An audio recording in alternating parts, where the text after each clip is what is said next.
Yes, thank you. Thank you, Madam Speaker. Thank you, everyone. Thank you. Thank you. Yes, thank you very much. Thank you. Thank you. Yes, I'm reading the teleprompters right now to tell all of you. Thank you. Yes. Oh, no, please. That's enough applause for right now. I've got some things I got to say here. First, State of the Union that I got to give here. I got to say something. All right, that's enough applause. All right, my fellow Americans, I come to you tonight in the grand tradition of such great presidents as Woodrow Wilson and Herbert Hoover and Franklin Delano Roosevelt to tell you that I'm here to turn this great American country, which was once a bastion of freedom, into a command and control pseudo-fascist and or socialist country where the government tells you what you can do, what you can say, and everything else for that matter. Now, a lot of you have been talking right now, saying that my policies aren't working, and that's the reason why this election in Massachusetts didn't go the way I would have liked it to. Well, no. I'm here to tell you right now, everything's going exactly according to plan. I'll just tell you about it right this minute here. First, I got to check the teleprompter again, make sure they're still working here, because the last thing I want to do is change over into Sergeant Stutter when one of these things breaks down all of a sudden and I don't know what to say.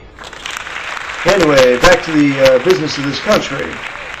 The first thing that I want to say straight off right now, that election in Massachusetts had nothing to do with my policies. And it had everything to do with the fact that that Coakley woman that was running for office up there was a goddamn moron.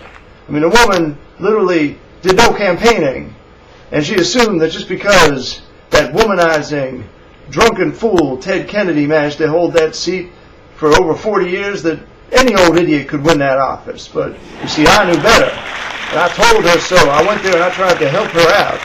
But there's no helping out a woman like her. She's just got nothing going on in here. Many people say that about me, but I got the teleprompters, so it doesn't matter. I can be empty-headed. As long as I can read, I'm okay. Now on to the affairs of this great nation. The first thing that I want to tell all of you is that I hated the bailout. I hated it. Nobody liked the bailout.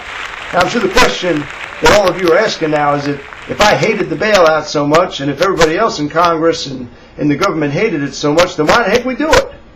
Well, the answer is very simple, my friends, my fellow Americans, is that although I hate the bailout, there's something that I hate even more than the bailout, and that's all of you. That's right. I'm subjecting you, the American people, to record inflation by allowing the Federal Reserve to print as much money as they want. And in the process, you're all going to go broke.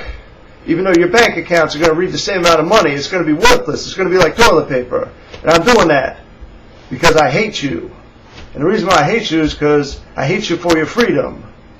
See, a lot of people say that terrorists, they hate us for their freedom. But, me being in the government, I'm pretty privy to a few things here. Privy, so to speak. And I know for a fact that it is actually us, the government, that hates you for your freedom, because we're the ones that keep taking them away from you. And I'm just following in the grand tradition of a lot of presidents that have been taking away your freedoms and telling you it's in the name of security and all that other stuff. And I know all the Republicans are complaining about holding these trials in New York and all this other stuff. It's a good distraction, and I'm happy to have that debate with them because that's a debate I can win. But this debate regarding economics, now obviously that's a little more difficult to figure out here. And the main thing that I just want to say right now is that I hate all of you. And that's why I'm subjecting you to things like the bailout and giving control of the government over to the unions and letting them not pay any taxes. That's all because I hate you and because I like the people that support me. That's just the way it goes. Moving on now. I understand there's a lot of people that are still up in arms about this health care bill. And they think that because this election in Massachusetts didn't go the way I wanted it to, that all of a sudden the game's changed. Well, I'm here to tell you that's not the case. We're going to have health care reform. You see, first I got to pay lip service to this balanced budget nonsense that you all want so that I can continue my grand scheme to lower the population of this country. Because as all of you know, I have top ratings from Planned Parenthood.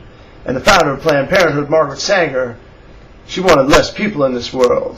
And I'm in full agreement with her on that. And I'm particularly willing to focus on getting down the population of minorities in this country in order to accomplish this. And that's why I support Planned Parenthood. And now, even though I tend to go along with these things, I think for the time being it's time for me to cut this short.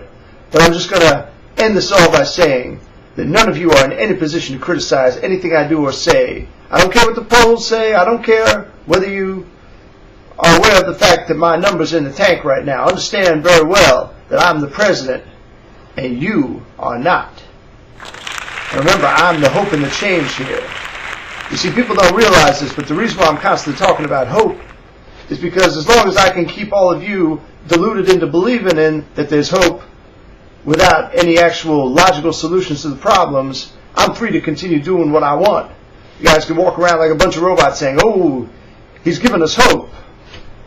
But, you know, that's not the way it works. I say, I have hope, and I believe in you, so that you won't come back and say, I might be doing something wrong.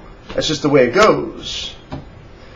So, until next time, I am your President, Barack Obama, and the State of the Union is good for us, the government, and for Wall Street, but it's bad for all of you. And that's the way it's going to stay. So say it with me once again. Yes, we can. Yes, we can. And remember, everything I do wrong, I'm actually doing right. And if it's not going right for you, it's because I have inherited a mess. You hear me? I inherited this mess. But that's it. Goodbye now, my fellow Americans. And remember, I am the hope and the change.